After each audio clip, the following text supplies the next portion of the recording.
Assalamualaikum warahmatullahi wabarakatuh. Perkenalkan, nama saya Ramanda Nur Aina Oktaryanto, dan video ini saya buat untuk memenuhi tugas UAS mata kuliah Estetika Humanisme dengan dosen pengampu Bapak Wahyu Purbo Santoso, SE MM CFRM CPOD. Baik, untuk presentasi kali ini hal yang akan saya bahas adalah mengenai pengertian visi dan misi. Ada perbedaan visi dan misi. Yang ketiga adalah konsep makna hidup, dan yang terakhir adalah cara mencapai tujuan hidup. Baik, yang pertama adalah visi. Visi adalah pernyataan cita-cita di masa depan. Visi, mimpi, gambaran, penglihatan, pandangan. Visi mengandung gagasan apa yang akan terjadi yang dirumuskan di masa sekarang tetapi berorientasi pada pencapaian di masa depan. Selanjutnya adalah karakteristik visi. Menurut Wibisono 2006, sebuah visi yang baik memiliki beberapa kriteria sebagai berikut. Yang pertama adalah menyatakan cita-cita atau keinginan di masa depan. Yang kedua, singkat, jelas, fokus, dan merupakan standard of excellence. Yang ketiga adalah realistis dan sesuai dengan kompetensi organisasi. Visi dalam konteks organisasi. Visi adalah suatu rangkaian kata yang memuat impian, cita-cita, nilai, masa depan dari suatu organisasi, baik di dalam sebuah lembaga atau perusahaan. Nah, rangkaian kalimat yang menyatakan cita-cita atau impian sebuah organisasi atau perusahaan yang ingin dicapai di masa depan. Atau dapat dikatakan bahwa visi merupakan pernyataan want to be dari organisasi atau perusahaan, sehingga dapat kita tarik garis besar. Visi dalam konteks organisasi ini adalah tujuan atau hal yang ingin dicapai dari organisasi atau perusahaan tersebut. Baik, kalau tadi kita sudah membahas tentang visi, selanjutnya adalah misi. Misi adalah pernyataan tentang apa yang harus dilakukan. Misi adalah turunan tahap operasional sebuah visi. Misi berisi penjelasan tentang apa yang ingin dicapai dan apa tujuan mendasar yang menjadi ruang lingkup kegiatan organisasi atau lembaga.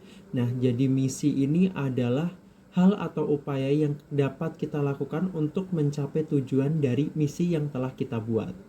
Misi dalam konteks organisasi. Misi adalah bagaimana sebuah perusahaan dapat mewujudkan cita-citanya tersebut di masa depan. Misi dapat disimpulkan sebagai sekumpulan rencana atau cara yang ditentukan untuk mewujudkan visi yang sudah ditetapkan. Nah, jadi untuk misi ini dalam konteks organisasi adalah cara atau upaya atau langkah-langkah yang dapat dilakukan untuk mencapai visi yang telah ditetapkan di perusahaan tersebut. Baik, setelah kita mempelajari tentang pengertian visi dan misi, baik secara umum maupun secara organisasi, sekarang adalah tentang perbedaan visi dan misi. Perbedaan visi dan misi itu seperti apa? Baik, kita akan belajar bersama ya. Visi merupakan gambaran mental, sesuatu yang ada di masa depan dan bersifat abstrak. Sedangkan misi merupakan perwujudan dari visi, rumusan apa yang secara nyata suatu organisasi akan lakukan untuk menghasilkan impiannya. Jadi untuk secara singkatnya, visi adalah tujuan atau cita-cita yang ingin kita capai.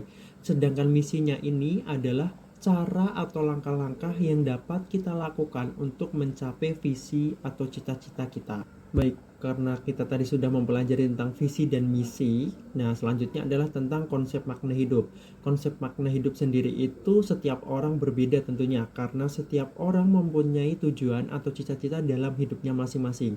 Jadi kita tidak bisa menyamaratakan tujuan hidup satu orang dengan orang yang lain itu harus sama. Nah, konsep makna hidup sendiri itu apa? Konsep makna hidup adalah sesuatu yang dimaksudkan atau diharapkan dalam hidup yang menunjukkan satu istilah atau simbol tertentu dalam hidup. Makna hidup adalah hal-hal yang dianggap sangat penting dan berharga serta memberikan nilai khusus bagi seseorang sehingga layak dijadikan tujuan dalam kehidupan atau the purpose in life.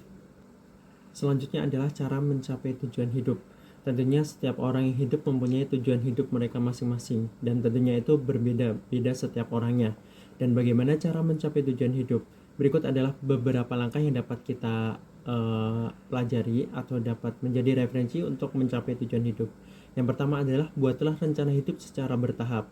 Jadi kita susun secara bertahap rencana-rencana yang akan kita lakukan. Yang kedua adalah jangan terlalu ambisius. Boleh kita semangat dalam mencapai tujuan hidup kita, namun jangan terlalu ambisius karena bisa saja kita melewatkan momen-momen lain yang seharusnya kita lalui. Yang ketiga adalah kita harus menghargai diri kita sendiri. Jangan sampai karena kita terlalu ambisius untuk mencapai tujuan hidup kita, kita tidak menghargai diri kita sendiri. Kita lupa dengan diri kita sendiri karena kita terlalu fokus dengan tujuan hidup kita. Tentunya kita harus menjadi diri kita sendiri ya.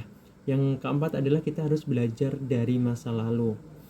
Pengalaman merupakan hal terbaik yang bisa jadi pembelajaran buat kita, apalagi dalam mencapai tujuan hidup kita.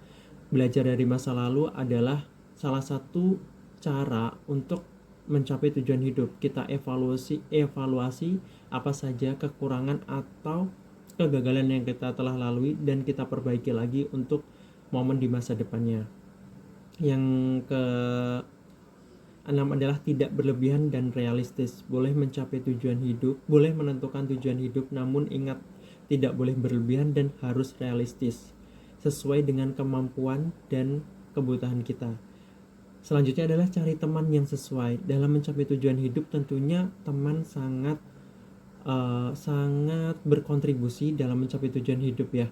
Karena apa? Teman yang baik atau sefrekuensi dengan kita tentunya akan membantu kita dalam mencapai tujuan hidup kita. Sebaliknya, mempunyai teman yang buruk atau berdampak buruk bagi kita tentunya juga itu mempengaruhi dalam mencapai tujuan hidup kita. Demikian adalah pemaparan presentasi dari saya mengenai visi dan misi. Semoga menjadi penambah wawasan untuk kita semua. Terima kasih dan wassalamualaikum warahmatullahi wabarakatuh.